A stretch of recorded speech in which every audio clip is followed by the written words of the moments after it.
But now Kim fears his luck has turned. At the station, he is worried.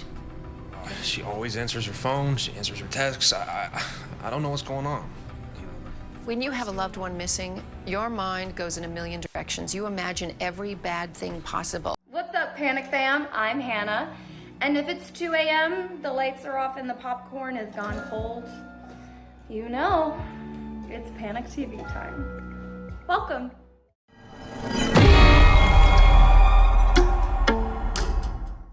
If you survived this, and this, congratulations, all right? Congratulations, but your luck runs out here.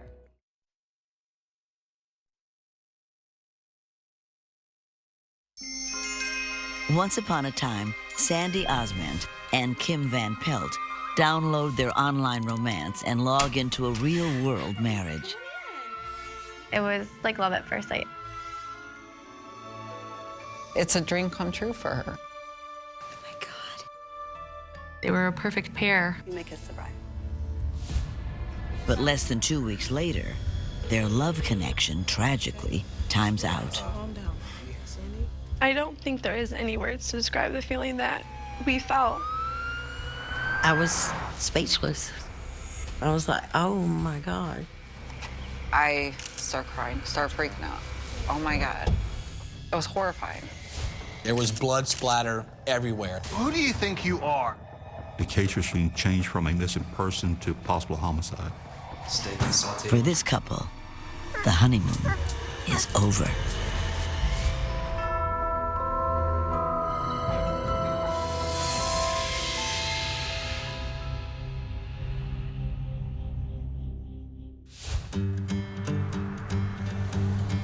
In Tuscumbia, Alabama, Sandy Ozment can't believe her luck as she prepares to marry the love of her life, Kim VanPelt. Yes, he's from Memphis. Wow, he's romance. She seemed really happy. She seemed really excited. I was happy for her because it seemed like she finally met the one that was made for her. The dynamic 40-year-old waitress is madly in love with her 43-year-old groom. Kim is a rugged Southern gentleman who treats Sandy like a queen. She really liked him and kind of swept her off her feet with showing up at the door with flowers and cooking her dinners and things like that. She was just head over heels with him. He gave her the world, set it on a plate. For years, Sandy put her daughters first, setting her own lonely heart on the back burner. She worked her butt off to provide for her kids and make sure they had the things they needed. It's finally time for Sandy to shine. Kim is also excited about his next chapter. It's so exciting to find love at 40. I think a lot of people think that as you get older, love will not feel as exciting and passionate as it does when you're young. But to find it's the same passion, the same excitement, can feel so, so good. The two connected online, and within weeks, their virtual winks turned into the real deal. And now, Sandy and Kim see a blissful future together. But just 2 weeks later, a bitter chill invades the newlyweds' happy home. My wife, I don't know where she is. She's missing. Kim contacted the local sheriff's department. He was frantic. His wife, Sandy, had gone out that morning to run some errands. She never came home. Okay, take a deep breath. Right. Honey. Oh, wait. Gotta give you a kiss goodbye first. Oh. She always called. So this was out of the ordinary. Kim contacts Sandy's friends and family, but no one's heard from her. It's very unusual for Sandy not to communicate with her friends, her family, to keep in touch. So when she didn't call, people started to get worried. And by nightfall, her silence is deafening.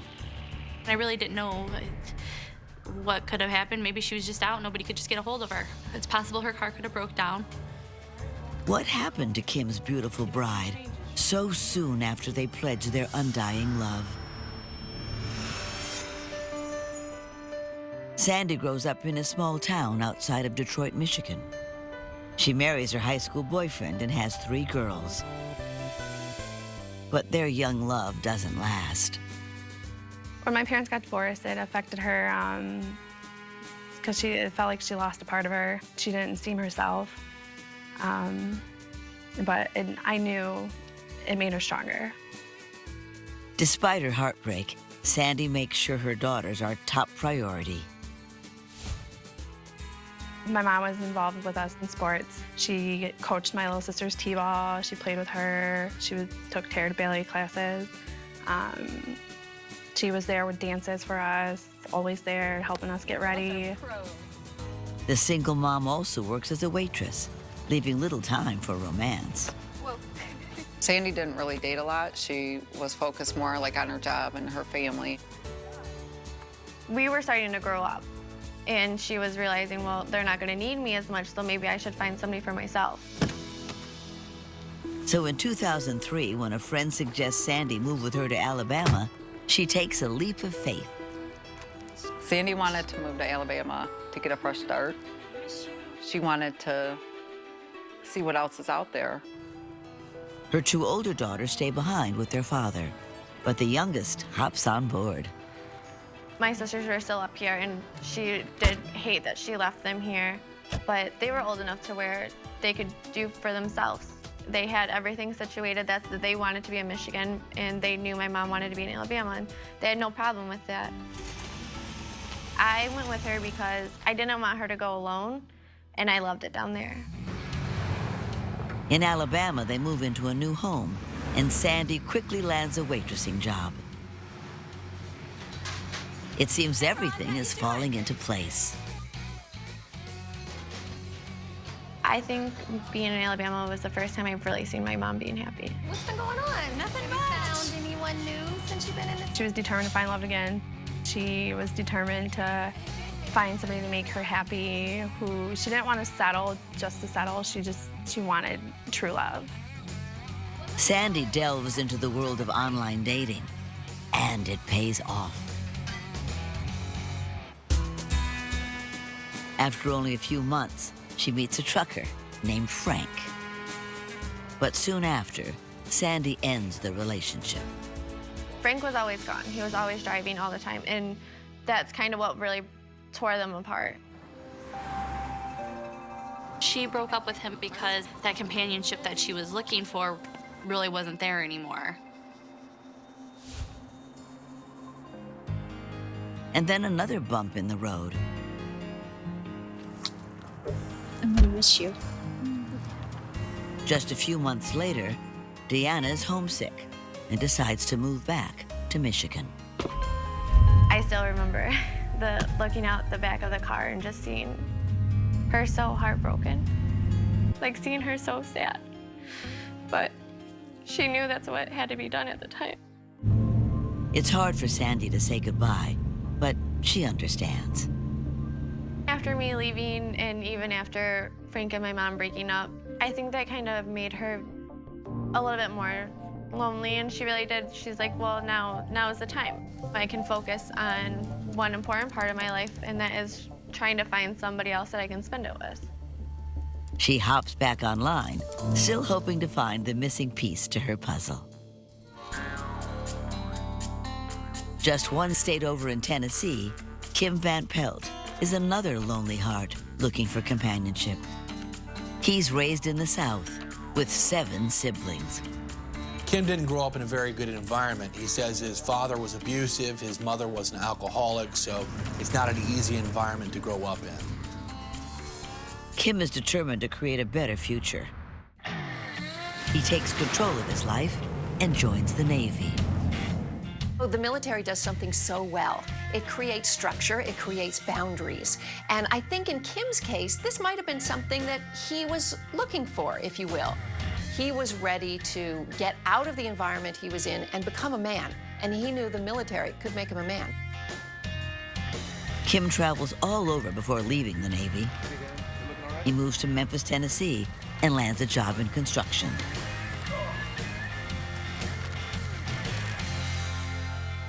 he starts online date.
But now Kim fears his luck has turned. At the station, he is worried. She always answers her phone. She answers her texts. I don't know what's going on. When you have a loved one missing, your mind goes in a million directions. You imagine every bad thing possible. I remember telling Kim to contact me if he heard anything from Sandy or her friends. And I would contact him if something had developed on my side. They tell Kim it's too early to panic. Because Sadie had been missing less than 24 hours, it's not unusual for a spouse to be out and return later. So police told Kim to stay calm, keep calling Sandy, and hopefully someone would hear from her or see her soon. But for Sandy's loved ones, something feels terribly wrong. Where is Sandy? Is she in trouble? Or is it much worse? 2 weeks after Kim and Sandy VanPelt get married, the new bride leaves to run an errand and never returns. Kim is beside himself with worry. At first, I thought it was kind of an overreaction, that it's only been a few hours, so how are you going to say that there's a missing person? But as daylight fades, fear sets in. Sandy's usually in constant contact with her daughters. The anxiety happened later on that night. The more I was calling the detective and, what's going on, calling her home, talking to Kim, still wasn't home.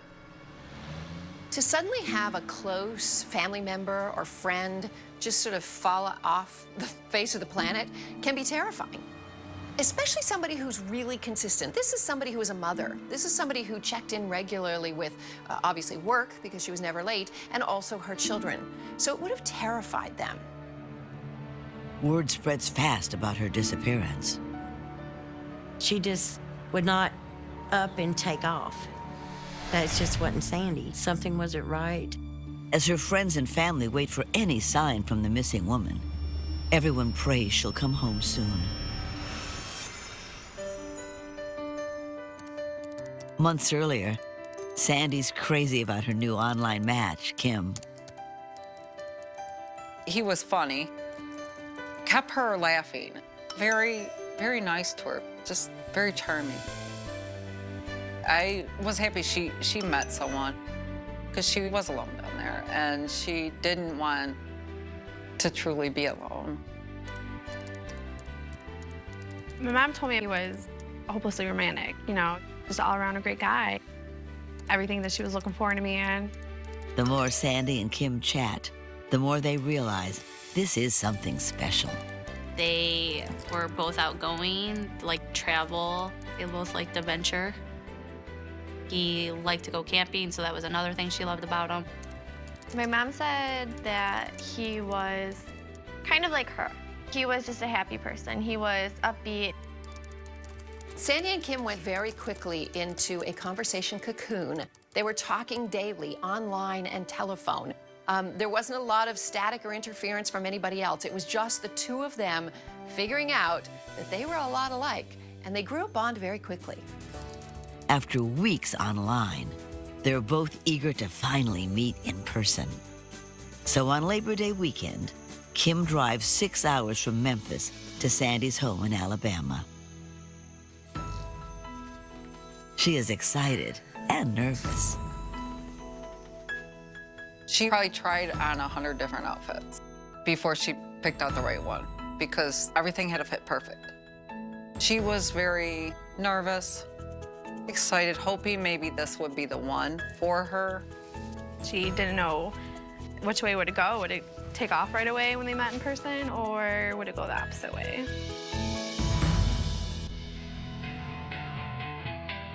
But Sandy has nothing to worry about. Kim is everything she imagined and more. When Kim walked in the room, she saw it. The thing she'd been looking for. It was love, really at first sight. He looked and talked the way that she always imagined her man would be. It was instant. It was an instant feeling of falling in love. Everything just set her at ease. I met the guy that truly I've been talking to. Sandy had a great time with him. She asked him, to stay the weekend so we can get to know each other better. Things progressed from there. By the end of the weekend, she did not want him to leave because it did feel so right for her, and she felt so happy and comfortable with him. He seemed just as happy as she did. Sandy has been hoping for a love like this. Her heart finally feels full again.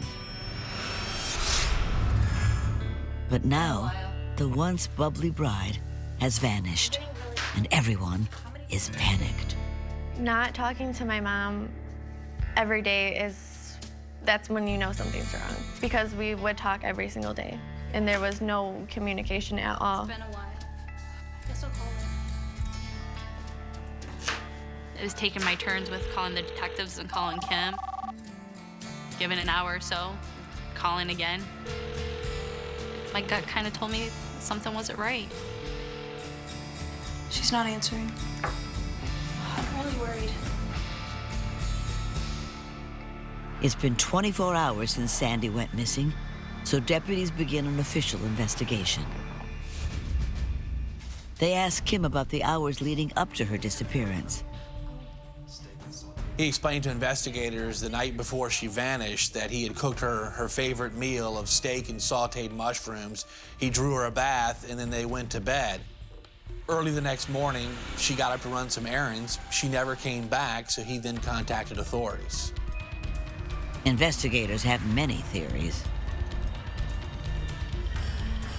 They were looking at all possible angles. Did someone harm Sandy? Did she run away with somebody? Was there a missing lover somewhere? Or was there a cyber stalker from the days of her online dating that took her against her will? We live in a very evil time where anything possible can happen to anybody at any given place at any given time. But investigators have to start somewhere. In a missing persons case, they start close to home and then work their way out. So was someone in Sandy's life responsible for her disappearance? It had been somebody that was close. Something just didn't seem right. Ugh, I swear my neighbors think I'm probably getting murdered right now. Newlywed Sandy VanPelt is missing. Investigators wonder if she ran off, or even worse, was abducted or killed. One thing I remember doing specifically myself was to enter Sandy in her vehicle as missing on the NCIC Crime Computer Network. The network goes out to all criminal justice agencies. If anyone comes across Sandy or her car, local authorities will be contacted. They also broadcast her information on local radio networks, hoping someone may have seen something or knew where she was. So investigators contacted Sandy's daughters, asking them if she was afraid of anyone or knew anyone that would harm her, and the daughters couldn't think of anybody. At the diner where Sandy works, investigators questioned her co-workers. Could someone there be the key to finding the missing bride? Sandy was a local waitress. She was loved by everyone, so maybe one of her customers loved her a little too much and was obsessed with her. Unfortunately, the co-workers don't know of anyone who would want to harm Sandy. It just became a dead end.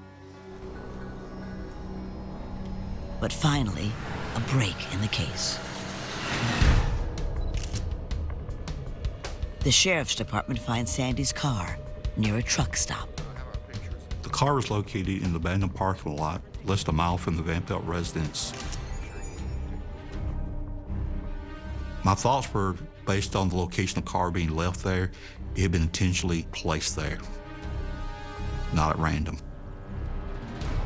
Well, there wasn't much traffic through that lot. It was deserted, so whoever parked that car there, it seems like they didn't think that car would be discovered for a long time.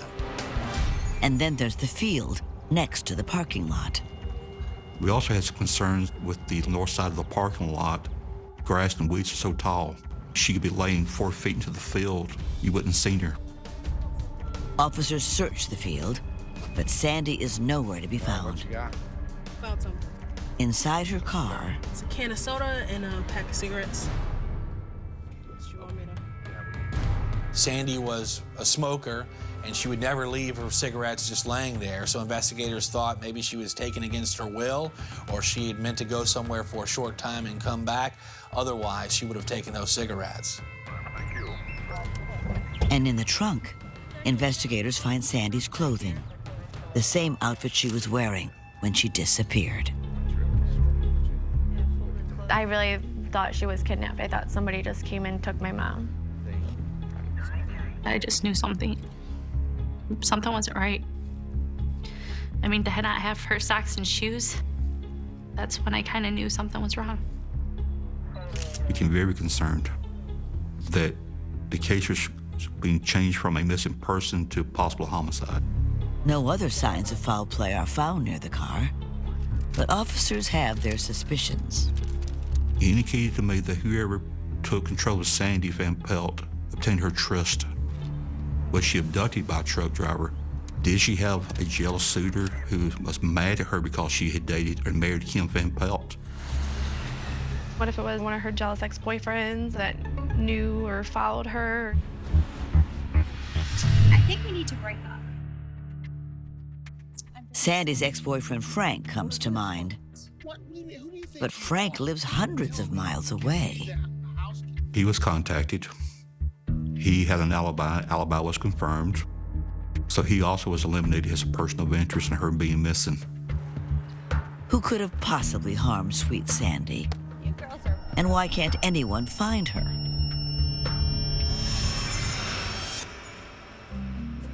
Just months earlier, Kim and Sandy are making their long-distance relationship work.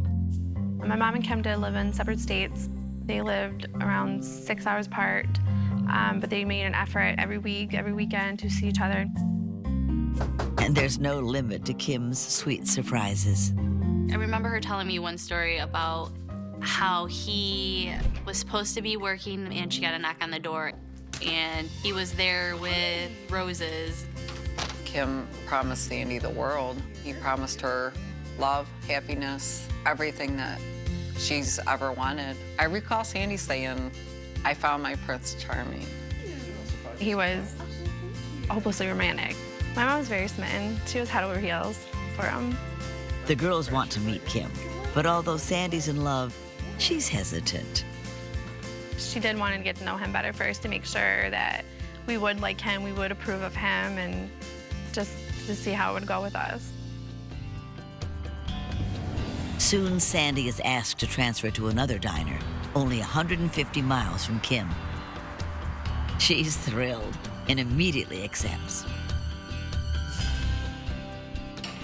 She moves into her new home with a little loving help from her main man. Kim helped Sandy move. He had a pickup truck, helping her carry like the big stuff. Sandy was just head over heels. Kim was so in love with her too. He used to say how much he loved her, he adored her. "You're my world, you're my everything." At her new job, Sandy is welcomed with open arms. She was real bubbly, happy, and a hard worker. The customers loved her. She got along with everybody. On her breaks, she gushes to coworkers about her amazing boyfriend. She said they laughed together. And when he would come into the restaurant, she'd sit over there with him, and they was all lovey and holding hands and happy. Kim would make Sandy feel that she was important.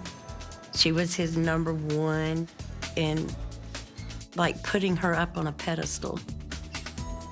He would surprise her with all kinds of things, with coming home and having dinner cooked. Just little surprises here and there. Kim would draw her baths for her at nighttime after she come home from work. He cooked for her. She found her happiness again. She was feeling loved. Somebody was giving her the attention that she wanted and that she deserved and needed.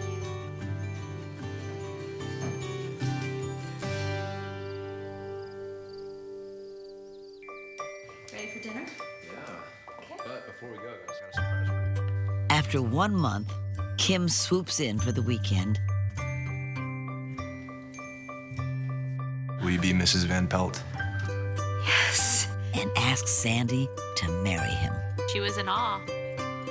A very exciting moment for her. She was gonna get married again. She found her soulmate. Oh my gosh. She told me that the ring was beautiful, one of her dream rings that she always wanted. I was thrilled for my mom that she was having the life she wanted. It was a big diamond. It had a beautiful band to it. It just sparkled, and she just lit up when she saw it. It's gorgeous. The couple begins planning their wedding. It's happening so fast. She said that they were going to go down to Florida. We were supposed to be on a cruise, and we were going to be her bridesmaids. She wanted to be simple and sweet. She just wanted to be her, Kim, and then me and my sisters. For them, it was love at first sight, and I was happy for her. But just weeks later, the thrill of an engagement has turned into terror as deputies continue their search for Sandy. We look for similarities to abductions, missing person cases similar to what we was experiencing. Nothing was found in our region that matched our profile we was looking at. Investigators may be at a loss, but Kim has his own theory. He believed that she met somebody online and ran off with them, that telling him. Is it possible Sandy did leave Kim for another man and staged an elaborate getaway? Not according to Sandy's daughters.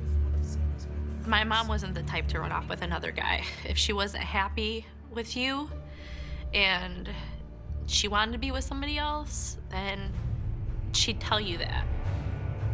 Just to make sure, authorities look into her recent online activity. They looked at Sandy's online dating history, screen names and email addresses and who she'd been chatting with, and no information came about that as far as a person of interest in the case. It seems investigators have more questions than answers. Until a phone call comes in Yeah, we got an emergency out that here. leads straight to Sandy. After an all-out search for missing newlywed Sandy VanPelt, deputies receive a call no one is prepared for.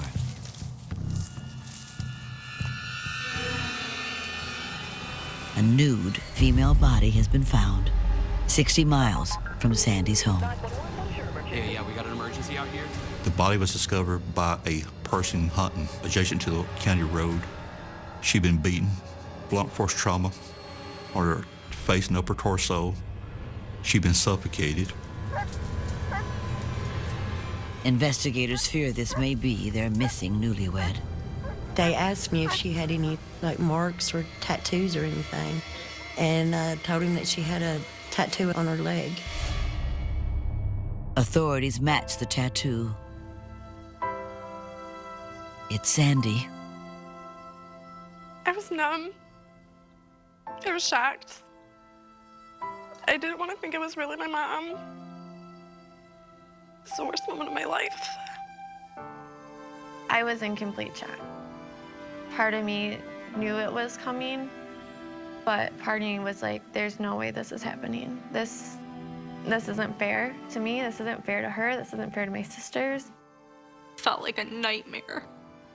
Things like that don't happen to you. You see that stuff on TV. You see that in movies. That doesn't happen to you. Authorities bring Kim into the station to deliver the heartbreaking news. Kim, I'm sorry to have to tell you, but a body has been found, and it's been identified as your wife, Sandy. I mean, you're positive that's her? Kim became distraught, cried some, began to ask what had happened. For Kim, I mean, he had been so dedicated to finding her. I'm sure a part of him still hoped that his bride would be found. But to have her be found in this condition must have been devastating. Deputies have more questions, so they keep an emotional Kim at the station while they continue their investigation. How could Sandy's life end like this? Especially since just a month earlier, the happy couple is planning their upcoming wedding. Sandy wants Kim to meet her daughters before the big day. They make plans to visit Michigan and see the girls over Thanksgiving. She was really excited. She was looking forward to seeing her daughters. She couldn't wait to come and introduce the man that she's gonna marry to her family, to her kids, and show how truly happy she was. Shortly after, Kim moves in with Sandy, and he has a change of heart about their wedding cruise. Listen, I think we should get married. Like, this week. What do you think? Really? He suggests going to the courthouse and getting hitched right away. She was hesitant because she wanted her daughters to meet him first. And then on the other hand, she was ready, you know, to have the man she was going to marry and them to start their life together. On November 8th, they tie the knot in an intimate ceremony. She came into work and she said, I got married. And we was like, all just what? We was really shocked. It was simple. They went to the courthouse and that was it. She sounded very happy.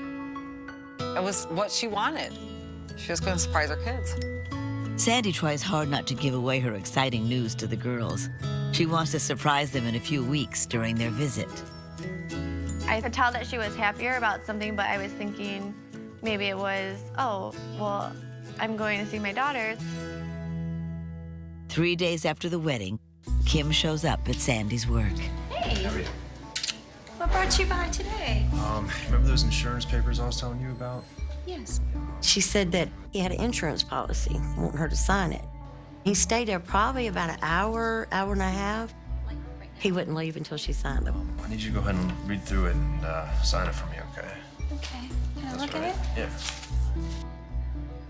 And we started questioning her, well, why is he bringing an insurance policy up here to your work? I mean, isn't this something that y'all could discuss in private? When he left, we were just kidding around with her, and we told her, you know, right then that she had better watch her back. She just looked at us and said, no, don't say that. You know, she just laughed it off. Oh, you guys, you're being silly now. When Kim brought in that life insurance policy to the diner, just a few days after they got married, obviously there was a part of her that might have been suspicious, but he was also taking the role of a man. You know, I want us to be protected, I want us to do the right thing. So it was confusing for her, but she still trusted her husband. But over the next week, things start to get even more peculiar. She had told us about a book she had found in his briefcase, and it was on how to change your identity. She was kind of shocked, like, what is this for? And that's when she started, like, not really talking about their relationship at home. We told her, like, you need to check into it, you know, find out more about him. At work, people notice a shift in Sandy's normally outgoing personality. She didn't seem like she did when she first met him. I could tell something was off, but Sandy always said she was happy. On their last night together, Kim cooks Sandy a romantic dinner. It's her favorite, steak with sautéed mushrooms. 1 minute, she's finding a book on how to change your identity. The next minute, her husband is cooking her favorite meal. Things just aren't adding up.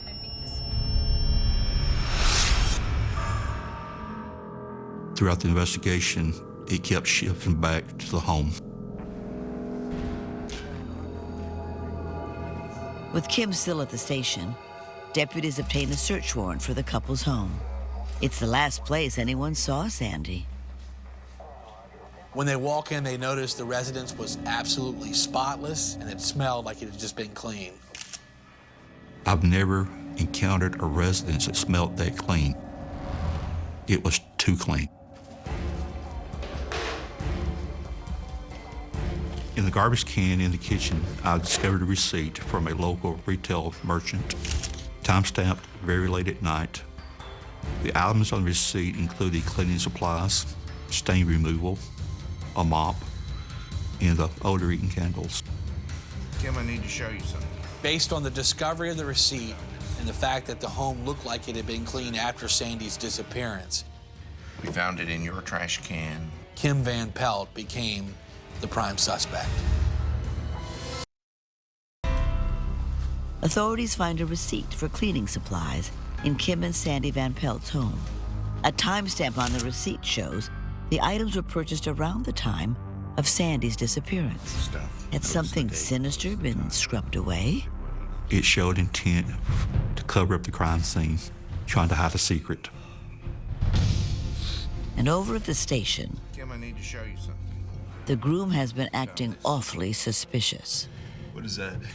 We found it in your trash can. Tell me what happened the night that Sandy I don't know. That's not mine. He became agitated, I don't know what that is, but what is this? not like the devoted, loving spouse would act. I don't care about that. Just get it away from me, all right? Kim, I need you to tell me what happened the night before Sandy disappeared.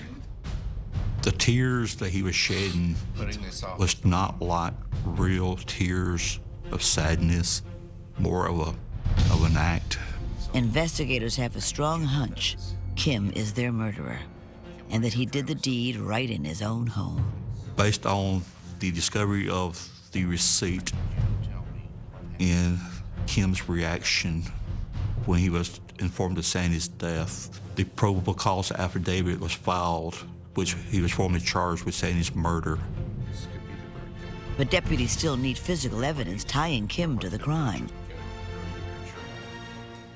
Who bought those cleaning supplies? Video footage from the store confirms their suspicion. The person making the purchase was Kim VanPelt. Next, authorities spray the couple's master bedroom with luminol, and what it reveals is horrifying. You could see blood splatter. You could see the stains on the carpet. You could see the violence they had incurred in that bedroom that led to Sandy's death. At the lab, Sandy's autopsy results are in. The undigested contents of Sandy's stomach were steak, sautéed mushrooms, which is consistent for the meal prepared for her by Kim VanPelt on the evening he last saw her. The undigested contents tells me that she died within a short time after eating her last meal. This discovery does not match Kim's story, does not match his timeline. His alibi for her being missing, running an errand, was all fictitious. Kim's lies were exposed. He was arrested and charged with killing his new bride, the love of his life, Sandy VanPelt. The news is devastating. It's like your heart is being ripped out of your chest when you find out who's doing it. It's like the one person that my mom relied on at the time. That was her comfort. That was her backbone, that was her sidekick, her other half. The feeling that we felt, it was beyond outraged. It was, there's no words. He took a person with a big heart and took her advantage of her. If you could slap one character for their dumb decisions, who would it be? Huh? Go on, vent in the comments. I can't wait to read. In December of 2006, Kim goes to trial. His online girlfriend before Sandy takes the stand. 1 week before Kim married Sandy, Kim sent an airline ticket to his previous girlfriend, trying to get her to come back to him to reestablish their relationship. The ring that Kim VanPelt gave Sandy was the same ring he had given his previous girlfriend. She recognized it by the designer band, which she had designed. And then Sandy's loved ones learn about more betrayal. Kim has an ex-wife and 2 children, a family Sandy never knew existed. I was speechless. I was like, oh my God, no. She did not know this. She did not know. What brought you by today? Those insurance papers. Prosecutors believe that Sandy never knew the real Kim and that he used her to collect her insurance money.